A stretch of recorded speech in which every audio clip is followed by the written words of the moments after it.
હર હર મહાદેવ। આજે દરેક ઘરમાં એટલે કે મોટા ભાગના ઘરમાં એક ઘરમાંથી એક કે બે વ્યક્તિ એવા જોવા મળશે કે જે અંદરથી અશાંતિનો ભરેલો હશે, કોઈને કોઈ તકલીફથી પીડાતો હશે, એના જીવનમાં શાંતિ નહીં હોય। ગાડી હશે, મકાન મોટું હશે, છોકરા હશે, છતાં પણ એના જીવનમાં મનને શાંતિ મળે એવું કોઈ સાધન નહીં હોય અને અંદરથી ને અંદરથી પીડાતો જ હશે। કારણ કે જીવન જ દેખાદેખીનું જીવન જીવવાના ચક્કરમાં પોતાનું સ્ટેટસ બીજાથી સારો છો, બીજાથી ઊંચો છો, બીજાથી વધારે રૂપિયાવાળો છો, આ બતાવવાના ચક્કરમાં અને એની ઈચ્છા પૂર્તિમાં એવી ગાડી દોડ મૂકી ને અશાંતિને પામ્યો।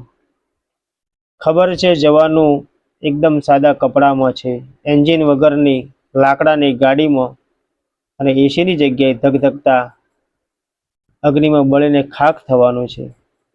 બધા જ નજરની સામેના દાખલા છે કે શમશાને જઈએ છીએ ત્યારે જોઈએ છીએ કે આ જીવનની સત્ય હકીકત શું છે, પણ ત્યાંથી પાછા આવીએ એટલે એક જ વિચાર આવે છે કે મર્યો એ તો હું તો નહોતો ને, મારે ક્યાં મરવું છે હમણાં।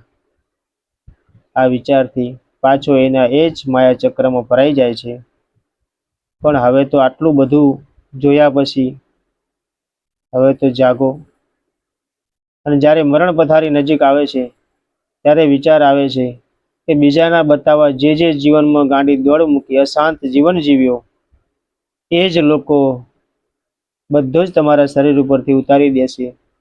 જે દાગીના બીજાને બતાવવા તમે રાત દિવસ એક કરીને કમાણા, એ લોકો જ તમારા દાગીના ઉતારી લેશે, સાદા કપડામાં લપેટી એમને જ વચ્ચેથી દૂર કરાવવાની ઉતાવળ કરશે। પોતાના માનીને ઠેકો ઉપાડીને ફરીએ છીએ બધા મારા પોતાના છે, એ જ લોકો આપણને જલ્દીથી બહાર કાઢવાની ઉતાવળ કરશે ને સળગાઈને આયા પછી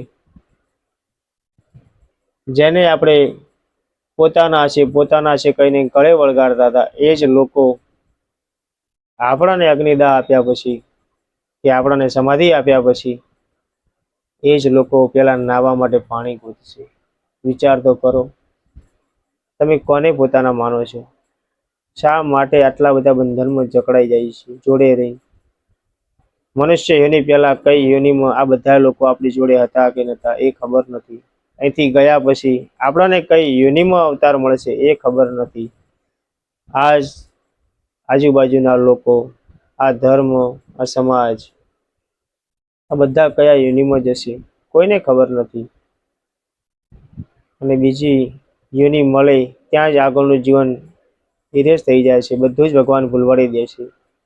70 વર્ષના આયુષ્યને બીજાને દેખાડવામાં કે પોતાના માનીને એમના બંધનમાં બંધાઈને જીવનને શા માટે બરબાદ કરો છો?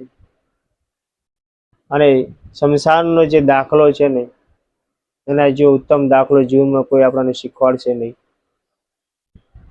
કે તમે શેના માટે ખોટી દોડ મૂકો છો, તમારે લઈને કશું જ અહીંયા જઈ નહીં શકો, તોય જાગવાની ખબર પડતી નથી।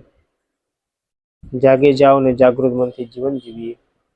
જાગૃત મન એ જ જીવન।